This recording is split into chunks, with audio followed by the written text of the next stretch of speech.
കഴിഞ്ഞ ദിവസം കണ്ണൂർ ജില്ലയിലെ വിനോദസഞ്ചാര കേന്ദ്രമായ പൈതൽ മലയിൽ ഒരു JCB കയറ്റിപ്പോയ ലോറി പിന്നോട്ട് ഉരുണ്ട് അത് 200 മീറ്ററിലധികം താഴ്ചയുള്ള വലിയൊരു കൊക്കയിലേക്ക് പതിച്ചുണ്ടായ അപകടത്തിൽപ്പെട്ട വാഹനം ഇപ്പോൾ ഉയർത്തുന്ന ദൃശ്യങ്ങളാണ് നിങ്ങൾ കണ്ടുകൊണ്ടിരിക്കുന്നത്. ഇതാണ് ആ അപകടത്തിൽപ്പെട്ട ലോറിയുടെ അവശിഷ്ടങ്ങൾ. ക്യാബിൻ എന്ന് പറയുന്നത് നിശേഷമില്ല, എല്ലാം തകർന്ന് തരിപ്പണമായിരിക്കുകയാണ്.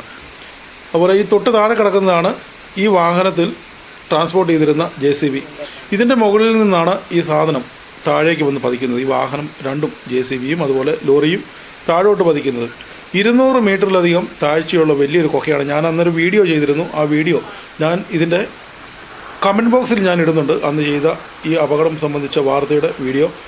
അന്ന് ഞാൻ പറഞ്ഞത് 150-200 അടി താഴ്ച എന്നാണ് പറഞ്ഞത്. അത് തെറ്റായ കാര്യമാണ്. 200 മീറ്ററിലധികം താഴ്ചയുള്ള വലിയൊരു കൊക്കയിലേക്കാണ് ഈ രണ്ട് വാഹനവും മറിഞ്ഞിരിക്കുന്നത്. ഇതിൻ്റെ ഡ്രൈവർ മാത്രമായിരുന്നു വാഹനത്തിലുണ്ടായിരുന്നത്. അദ്ദേഹം തന്നെ ഈ വാഹനം ഓടിച്ച് കയറ്റം കയറി പോകുന്നതിനിടയിൽ തൊട്ട് മുമ്പിലുണ്ടായിരുന്ന വാഹനം പിന്നോട്ടുരുണ്ട് ലോറിയിൽ തട്ടിയാണ് ലോറി പിന്നോട്ട് ഉരുളുവാനുള്ള കാരണം. അങ്ങനെ ലോറി പിന്നോട്ട് വന്നു. റോഡിൻ്റെ സൈഡെല്ലാം കാട് മൂടി കടന്നതിനാൽ റോഡിൻ്റെ വീതി ഇദ്ദേഹത്തിന് മനസ്സിലായില്ല. അങ്ങനെ റോഡിൽ നിന്ന് താഴേക്ക് കൊക്കയിലേക്ക് മറിയുകയായിരുന്നു ഈ വാഹനം. അദ്ദേഹം ലോറിയിൽ നിന്ന് ഗുരുതരമായ പരിക്കുകളോട് ദേഹമാസകലം ചതഞ്ഞ അവസ്ഥയിലാണ് ഡ്രൈവർ ഇപ്പോഴുമുള്ളത്. ചെമ്പേരിയിലുള്ള ഇല്ലിക്കൽ എർത്ത് മൂവേഴ്സിൻ്റെ ഉടമസ്ഥയിലുള്ളതാണ് ഈ രണ്ട് വാഹനവും. അതിൻ്റെ ഉടമസ്ഥൻ തന്നെയാണ് വാഹനം ഓടിച്ചിരുന്നത്. അനുരൂപ് എന്നാണ് അദ്ദേഹത്തിൻ്റെ പേര്. അദ്ദേഹത്തിന് കാര്യമായ പരിക്കുകളൊക്കെ സംഭവിച്ചിട്ടുണ്ട്. ആ വാഹനങ്ങൾ രണ്ടും ഇപ്പോൾ ഇവിടുന്ന് ഉയർത്തുന്ന കാഴ്ചയാണ് കാണുന്നത്. ഈ മുകളിൽ നിന്നാണ് ലോറിയും അതുപോലെ ഹിറ്റാച്ചിയും JCB ഉരുണ്ട് വന്ന വഴിയാണിത്.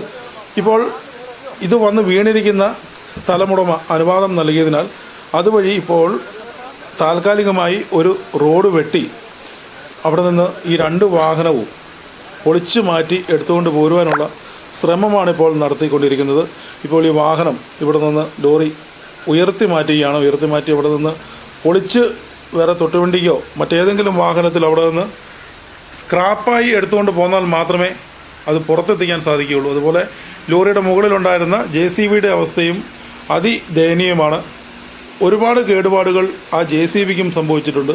അതെല്ലാം കമ്പനിയിൽ നിന്ന് ആൾ വന്ന് ഇവിടെ തന്നെ വെച്ച് ഇവിടുന്ന് തന്നെ അത്യാവശ്യം വണ്ടി ഓടിച്ചുകൊണ്ട് പോകുവാനുള്ള ഒരു സംവിധാനമാക്കിയതിന് ശേഷം മാത്രമേ ഇവിടെ നിന്ന് മാറ്റുവാൻ സാധിക്കുകയുള്ളൂ. എന്തായാലും രണ്ട് വാഹനവും ലോറി പൂർണ്ണമായും JCB ഭാഗികമായും തകർന്ന് ലക്ഷങ്ങളുടെ നഷ്ടമാണ് ഇപ്പോൾ ഇതിൻ്റെ ഉടമസ്ഥന് വന്നിരിക്കുന്നത്. ഭാഗ്യം കൊണ്ട് അദ്ദേഹത്തിന് ജീവൻ തിരിച്ചു കിട്ടിയതിൽ നമുക്ക് ആശ്വസിക്കാം.